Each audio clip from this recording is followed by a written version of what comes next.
This is why it's such a lie when people say that if you don't want to teach critical race theory, you don't want to teach history.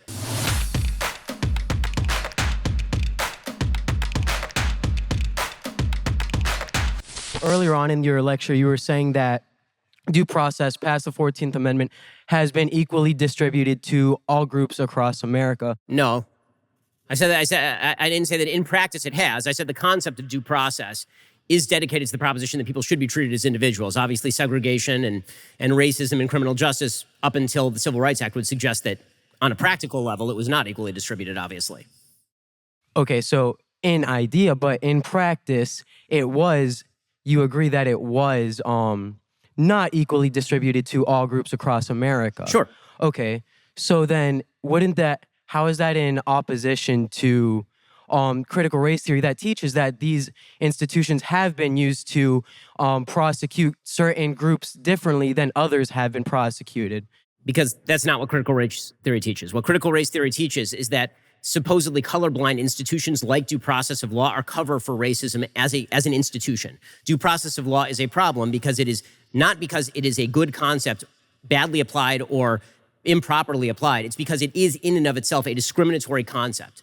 Right? This is what they say about capitalism also, right? Free market economies are inherently discriminatory. They are covers for institutions of power. That's the critique. The critique is that due process of law, in and of itself, the idea of treating people individually ignores key components about human beings, namely how they are seen racially by other human beings, and thus due process of law is not enough to guarantee that people are treated equally or can be treated equally. I disagree. I think due process of law is an excellent guarantee, and straying away from that guarantee has been the problem with regard to due process of law, not the actual guarantee itself.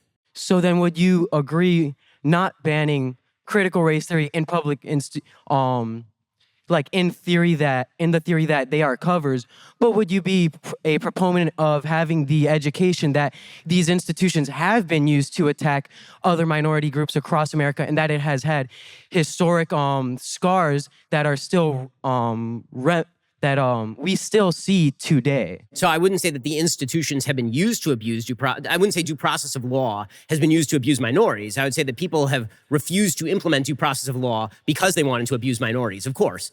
And of course, you'd have to teach about that. I mean, that's the entire history of segregation and the subjugation of Black Americans up to the Civil Rights Act, for sure. Of course. This is why it's such a lie when people say that if you don't want to teach critical race theory, you don't want to teach history. I'm fine with teaching every ugly part of American history. What I'm not fine with is the idea that the foundational ideas of the United States of America, the notion that we are created equal before God with certain inalienable rights and that government was instituted in order to protect these rights, I disagree with the fundamental idea that these were a cover for power designed in order to subjugate Black Americans. I think that's a lie, and I think it's deleterious to teach that to kids.